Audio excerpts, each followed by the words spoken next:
అద్భుతం జరిగేటప్పుడు ఎవ్వరు గుర్తించరు, జరిగినాక ఎవ్వరు గుర్తించాల్సిన అక్కర్లేదు అని ఓ సినిమాల డైలాగు టీవీకే పార్టీకి పక్కా సూట్ అవుతుందబ్బా. హౌ మళ్ళా అదో పాట.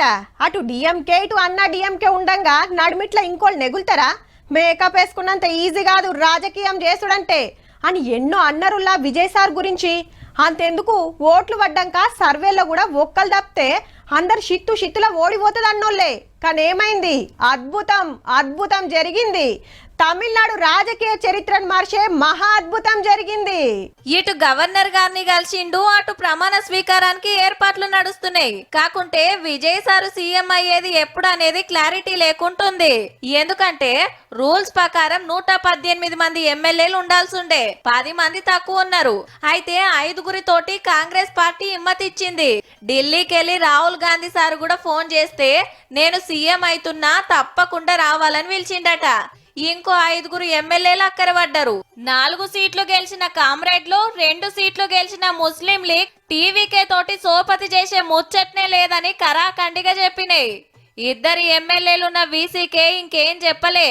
అన్న డిఎంకేలా లొల్లి పుట్టింది టీవీకే తోటి దోస్తానా చేద్దామని. 47 మంది ఎమ్మెల్యేలుంటే 30-35 మంది జిజ్జు చేస్తుండ్రట సర్కార్ల పొత్తు కూడదామని. అప్పుడు మంత్రి పదవులు వస్తాయాయే, చేతిలో పవర్ ఉంటదాయే. ఈడ చెప్పుకోవాల్సింది ఏంటంటే ఇప్పటికిప్పుడు ఎవ్వరు సపోర్ట్ చేయకున్నా ఎక్కువ సీట్లు వచ్చిన పార్టీ లీడర్ తోటి సీఎం గా ప్రమాణం చేపియొచ్చు. అటెనక 2 వారాలల్లా అసెంబ్లీలో బలగం చూపించుకోవాలి. కాబట్టి దళపతి ముఖ్యమంత్రి అవ్వుడు పక్కా. ఓ కాళ్ళ అసెంబ్లీలో సరిపోను ఎమ్మెల్యేలను చూపియకుంటే గప్పుడు రాజకీయం మొత్తం ఉల్టా అయ్యే ఛాన్స్ ఉంటది. ఎవలో ఒకరు పక్కా హిమ్మతిస్తారు. పవర్ పదవులు ఎవలకు చేదు చెప్పుండ్రి. ఇగిటు చూడుండ్రి, హీరో రజనీకాంత్ సారు డిఎంకే అధ్యక్షుడు స్టాలిన్ సార్ను కలిసిండు. ఎలక్షన్ ఏమైంది ఎట్లయింది మాట్లాడుకున్నారట ఇద్దరు.